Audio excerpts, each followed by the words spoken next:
بالی would کے مشہور غزل گائک اور پس پردہ گلوکار محمد رفیع صاحب کسی بھی تعارف کے محتاج نہیں ہیں۔ انہوں نے کافی عرصہ تک بالی ووڈ فلم انڈسٹری پر راج کیا اور ان کے گائے ہوئے سینکڑوں گانے آج بھی فلم بینوں کو اور جو ان کے چاہنے والے ہیں ان کو متاثر کرتے ہیں۔ محمد رفیع 1924 کو بھارتی ریاست امرتسر کے ایک گاؤں کوٹلہ سلطان سنگھ میں پیدا ہوئے۔ کہا جاتا ہے کہ بچپن میں ان کے یہاں ایک فقیر آیا کرتا تھا جو بلند آواز میں گانے گنگنایا کرتا تھا۔ محمد رفیع صاحب اکثر اس فقیر کے گانوں کو کاپی کیا کرتے تھے، گایا کرتے تھے اور ان کی جو آواز تھی وہ بچپن سے ہی بے حد اچھی تھی، لہٰذا اس کو دیکھتے ہوئے ان کے بڑے بھائی نے استاد وحید خان کی سرپرستی میں محمد رفیع کو موسیقی کی تعلیم دلوائی۔ محمد رفیع جب 13 سال کے تھے تو ایک دفعہ ریڈیو پاکستان کے تحت ایک گلوکاری کا پروگرام ہو رہا تھا اور اسی دوران جو بجلی تھی وہ چلی گئی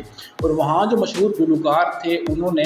بغیر بجلی کے گانے سے انکار کر دیا، تو جو اس پروگرام کے منتظمین تھے ان کو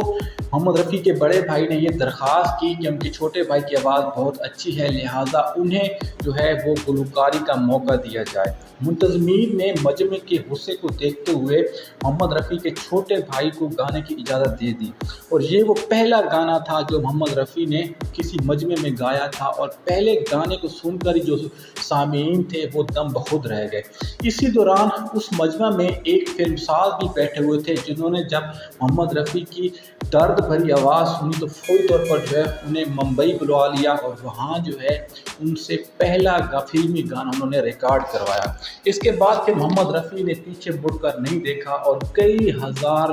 یادگار گیت جو ہے انہوں نے وہ اپنی آواز میں گائے۔ ان کے اور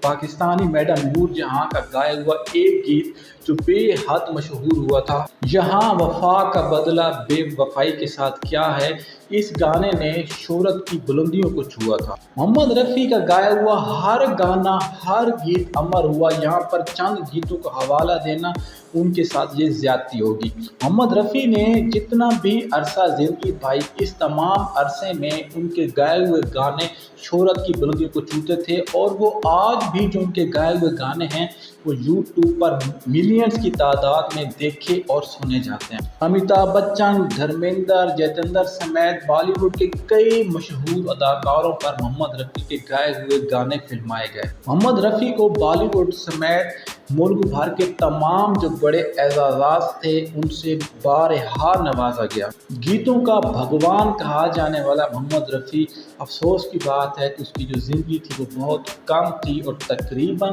56 سال کی عمر میں 1980 میں دل کے اٹیک ہونے کی وجہ سے وہ اپنے خالق حقیقی سے جا ملے۔ ان کی وفات پر پورا ہندوستان، پاکستان اور جہاں بھی اردو سمجھنے اور بولنے والے رہتے ہیں وہ سارے کے سارے